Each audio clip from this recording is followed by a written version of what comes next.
Uh, hello. Well, hello.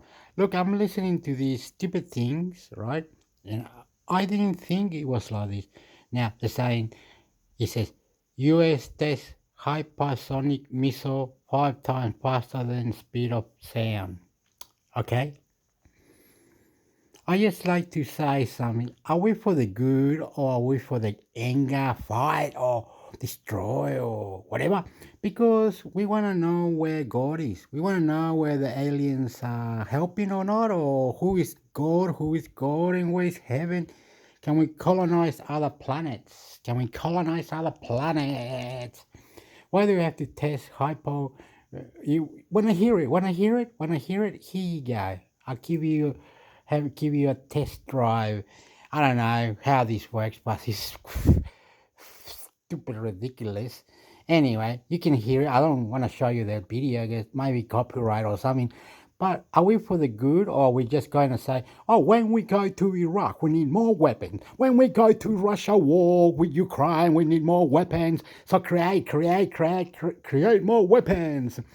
If you're in the army, we need more weapons. We need faster, quicker. So they already have created a spaceship to go out of space. It's just they don't want to go out of space. They don't care about us, right? It's all about you, the big man that likes to destroy the earth. And when the people are working hard and doing exercise, you don't give a star because you're making a nuclear bomb and you're making nuclear hyper disaster. Hyper. Let's go watch this. Listen to this. Only once anyway. There's plenty more. The U.S. Air Force reported the success of the first comprehensive test of the AMG 183A Airborne Rapid Reaction System. This is a hypersonic air-to-ground missile, and this time it was a fully operational version. The test took place on December 9th in the Pacific Ocean off the coast of Southern California. It was conducted by the 412th Test Wing based at Edwards Air Force Base. The AGM-183A ARRW missile was launched from a B-52H Stratofortress bomber during the test launch. During the test flight, the hypersonic missile exceeded the speed of sound by more than 5 times, completely executed the flight plan, and self-destructed. According to preliminary estimates, the test was a complete success. What is this weapon, and what tasks is it supposed to solve? First, briefly, what's considered a hypersonic weapon? It's often written that it must travel in space at speeds in excess of Mach 5 numbers in order to do so, but ballistic missile warheads were reaching speeds of 3.7 to 4.3 miles per second, which is Mach 17 to 20 back in the late 1950s. However, they're not considered hypersonic weapons. There's another important quality: the ability to maneuver. After all, the same warheads flew along a strictly ballistic and therefore completely predictable trajectory. A missile-for-missile defense does not chase a warhead like an air defense missile chases an airplane or a cruise missile having much higher speed. It's launched into a computer-calculated point where it would meet the warhead and destroy it. In the case of hypersonic weapons, this method is not suitable because it's impossible to calculate its trajectory in advance. Therefore, it's necessary to use the method of anti-aircraft missiles to catch up with the target and destroy it. But this requires, firstly, to have a speed significantly higher than the speed of hypersonic missiles, and secondly, to withstand huge overloads, more than 30 G, which occur when maneuvering at such speeds. So far, this is a technically unfeasible task, and this makes hypersonic weapons unique today. There's no defense against them. Any object, be it an aircraft carrier or a command post of a high command, will be destroyed by it. The creation of hypersonic weapons is considered to be, perhaps, the highest priority in the development of armaments today. Therefore, such programs exist in the US, Russia, and China, the 3 most militarily powerful powers. It's believed that Russia and China overtook the US in their programs in the 2010s, and now America is investing heavily to close the gap. The U.S. is currently developing several hypersonic weapons programs. The Long Range Hypersonic Weapon Program, LRWH for short, involves building a hypersonic airframe.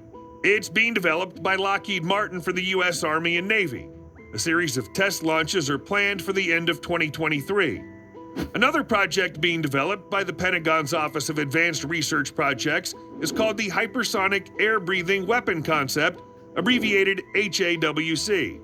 It involves the creation of a cruise missile with a direct-flow air-breathing engine. It's a relatively small airborne missile. Another program is called Hypersonic Attack Cruise Missile, abbreviated HACM, which will be developed for the U.S. Air Force by Raytheon Technologies. Details of the program have not yet been disclosed, but it's also probably conceived as a missile to be launched from an airplane. There are several other U.S. hypersonic programs in less readiness. Conventional Prompt Strike and Hypersonic Air-Launched OASUW, which the Navy is developing.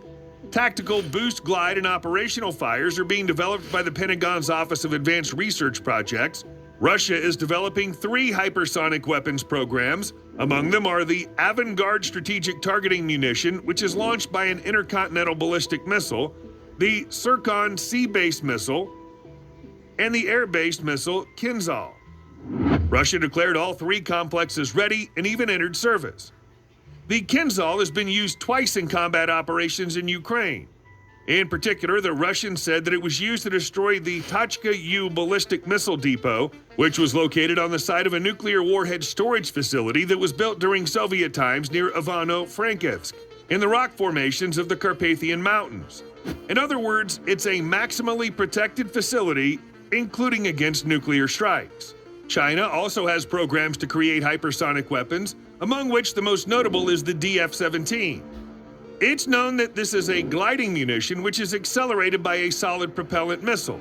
Tests of this weapon in October 2021 greatly alarmed the Americans. The chairman of the Joint Chiefs of Staff, General Mark Milley, then compared this event to the launch of Sputnik, the first significant success of the Soviet space program. Now directly about the hypersonic weapon that the U.S. successfully tested on December 9th.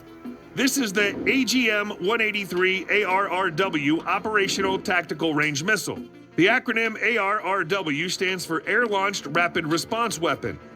It stated that the missile flew 1,600 kilometers, reaching a speed of Mach 5, or more than 3,800 miles per hour. Based on this information, we can say that the AGM-183 ARRW is conceptually similar to the Russian Kinzhal, which is also airborne. However, it's not launched from a subsonic bomber, but from a fighter interceptor MiG-31, which carries the proud title of the fastest production aircraft. It has a speed of Mach 2.5 or 1,900 miles per hour. That is, the Russians immediately add more than 1.5 Mach to the speed of their missile than the Americans. The report of the Congressional Research Service indicates the speed of the Kinzhal is Mach 10 and the range is about 2,000 kilometers. So the characteristics of the AGM-183 ARRW are closer to the Russian Zircon, a sea-based missile, which will have an average speed of between Mach 6.5 and 8, and a range of about 1,000 kilometers. Much less is known about the Chinese hypersonic missiles.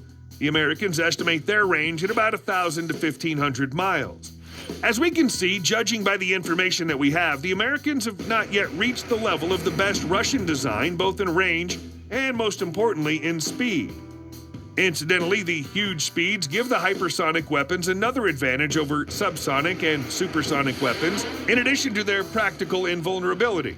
Talking about the Russian Kinzhal, we say that it was able to destroy a former storage facility designed for a nuclear strike. How was it able to do this? After all, it was not equipped with a non-nuclear, but with a conventional charge, weighing about 1,000 pounds. For example, the American Mark 84 bomb weighs twice as much as the Kinzhal warhead, but it only penetrates 11 feet of concrete. Surely the walls in the nuclear storage facility built back in the USSR were less thick. Moreover, it's reported that this storehouse was located on rocky rocks. That is, we may be talking about tens of meters of granite and concrete. It's all about the laws of physics. The kinetic energy, that is, the energy that the body has due to its speed, is proportional to the product of mass by the square of the speed. Take the American Tomahawk missile as an example. Its warhead, like the Kinzhal, weighs 1,000 pounds, but it can accelerate to Mach 0.75, which is 13 times less than the Kinzhal. Therefore, the kinetic energy of the Tomahawk's warhead will be 169.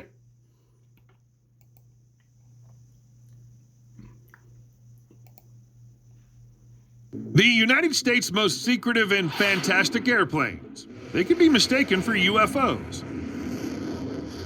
Something is mesmerizing for a person in airplanes, probably coming from the subconscious, from the underlying desire to fly, from the desire to do something that you're completely deprived of. And just an explosion of emotions causes the sight of airplanes as if descended from the screens of science fiction movies. Surely, any person at the sight of Northrop B-2 Spirit taking off or landing will exclaim, "Wow, fantastic!" And how majestically the biggest airplane in the world, AN-225 Mriya, unfortunately destroyed by the Russians, irradiated the air.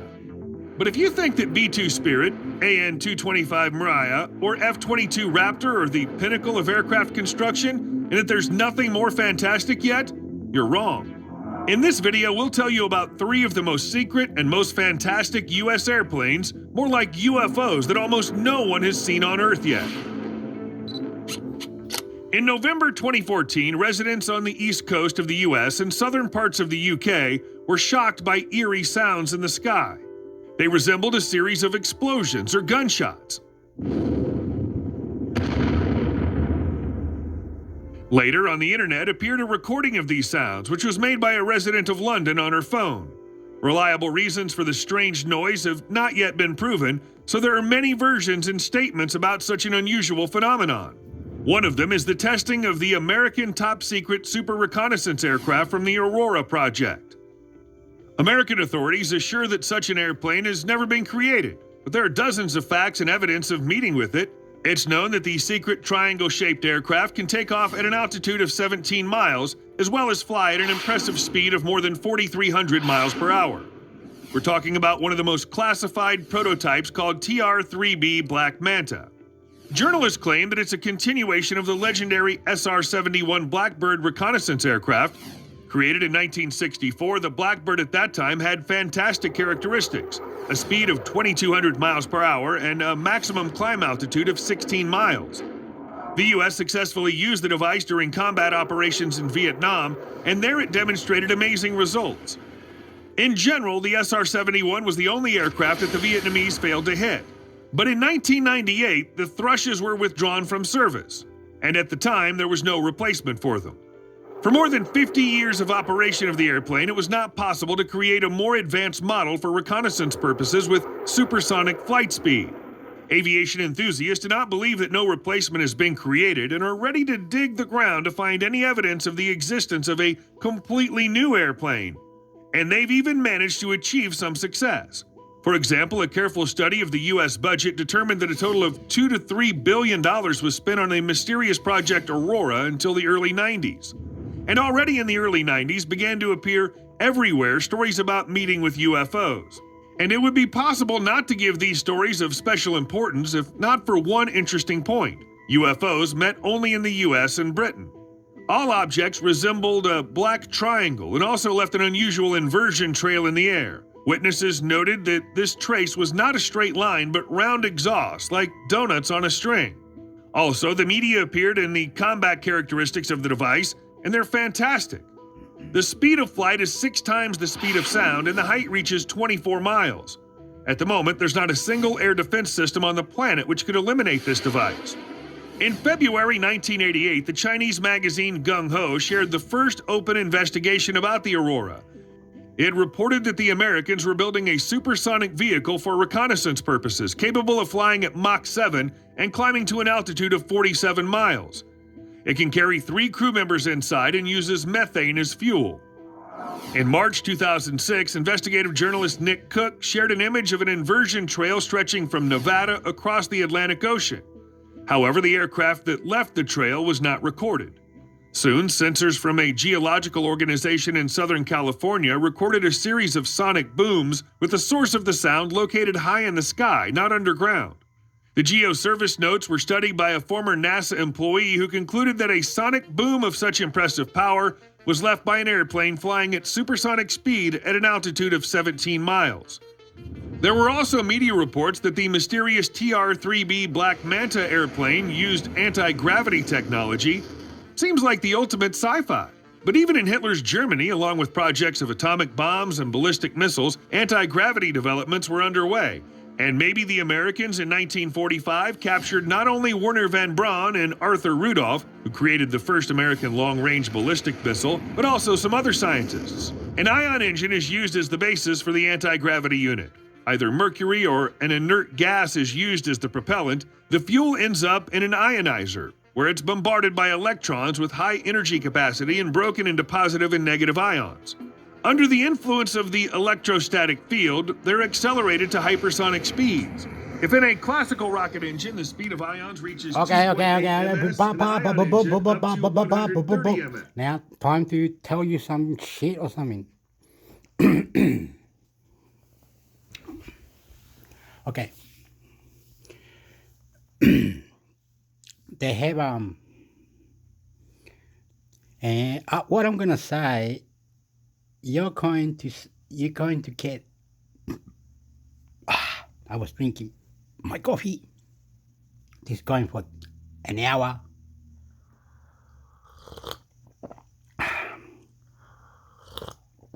Okay. I was gonna say this. It's not just United States. It's not just the bad guys. It's everybody. Okay, it's everybody. But it might be starting in the United States. Okay. Okay, but don't blame the United States. United States is going, oh, you know those UFOs, how do we prove these UFOs, or they're not UFOs, or whatever. Faster than light, International Computer Network. So they've got a thing called the CERN in Europe. The Russians, Hitler, did a UFO, and someone went and stole it. I don't know who stole it, America, Canada. But anyway, somehow the word went around saying, you have to buy more weapons. You have to increase your army capacity so it's stronger. So whenever Russia think that they're the best, you already got something extra, like a new plane, a new drone, a new rocket. But those things that you're creating are material that you put in those planes, like the Flash, the jets, supersonic. I don't know. Do I have to learn something? I just announced insane new UFO airplane, but they're not UFO airplane because they're not showing us they're flying out of space. They look like a little square, like this, and they go with a rocket at the back of it, and fire comes out, and it's just like it leaves a trail, right? But how do we know that that material that they made those hyper planes are strong enough to go out of space? Why haven't they shown us the truth that one plane can be with a man with a suit and go 100 million kilometers out of space? Or why do we have a booster at the back of something, like a plane that is so strong, the material that is created is so powerful, because that's how it is. So they create a tank, they create rockets, they create drones, they create guns, they create new machine guns, they create all this just to look after the army. They are looking after whoever it is that needs to be looked after. Okay, here you go. Here's some weapons. This is the fresh one. They're going to be stored right here in this country. They're going to come to you as soon as possible. Once you run out, well, you can have more. No worry, you can keep it all going. You know what I mean? And you Poland, and you Swedish, and you others, make sure you also contribute, because you know that Russia might have something. So when Russia wakes up, whoa, Sweden, whoa, Germany, whoa, Hungary, wow, Poland, oh my God, Russia will be like, my God, they just advance the weapons, they just advance everything, they don't let us do anything. We go to whatever and it blows up in the moon, whatever you call the rover or whatever they did the other day, and many things they blow the moon. Iraq, Israel, Africa. Many people are trying to get this money like, let's see crypto, or no, let's have a war. Some people have wars, but with the other, the heavy technology part, they're just trying to be nice. They're just having a war, like a normal war. It's like a civil war, but it's one group versus the other group, and the army in the middle trying to stop two groups who are destroying hundreds of buildings and buildings here. Anyway, it's like Ukraine, but it's in Iraq or Saddam, or it's in Colombia, wherever the drugs are, they can do. So we have to be bad, or we have to increase the army capability to prove to the other, oh, you mess with us, we're really going to get you too. So it's like, you shoot us, we shoot you double. And then you shoot triple, and we shoot 4 times. So when you shoot 5 times, we shoot 6 times. Yeah, it's ridiculous. It's ridiculous. If you come and do something stupid, Russia, we'll get someone else to go stupid on you too, all right? So when Ukraine gets the plane, or because Russia might not be able to allowed to do the plane over, because then other country, okay, Russia, you've been told, okay, that's enough, Russia, that's enough. I'm going in now, I'm from Japan, I'm from Sweden, I'm from this other country, and we're going in, we're going to show them what the F-60, the pilot, you need to speak English, huh? You need to speak English anyway. So we better fight this Russian. Okay, Russia, you're the evil one, and America, you're the clean one, and Mexico, we don't blame you, Mexico. It's just the border with the immigrant. Don't worry, Mexico. It's all right. You can live like that, whatever. Never war with America. Never war with anyone. No one wants. So we are creating new technology. We're doing things like, I want to buy a new mobile phone, right? And the one I want to buy is the S24 Galaxy Ultra, the S24 Ultra, what is it called? Anyway, but it's going to cost me money. It's all stupid. I don't know what I'm doing. Wow, whatever. It's all combining that they are increasing the funding for the army. They're increasing the wages to make more better technology. So if the laser can go over there, if that can kill that, the drone can do that. This is the hyper bomb. This is a nuclear bomb. This is that. This is this. I don't know. Don't ask me. Don't ask me. I don't have the power. I don't have any power. I don't have, because these people are gonna say, ha. Where are you from? Australia. You live in Australia and you're from Chile. Yeah, fuck you. What's your name? Intermix Hector, is it? No one cares about you, right? No one really cares, right? Right. Just get the technology how we want it, where we want it. We pay who we want. We do what we want, right? I love you.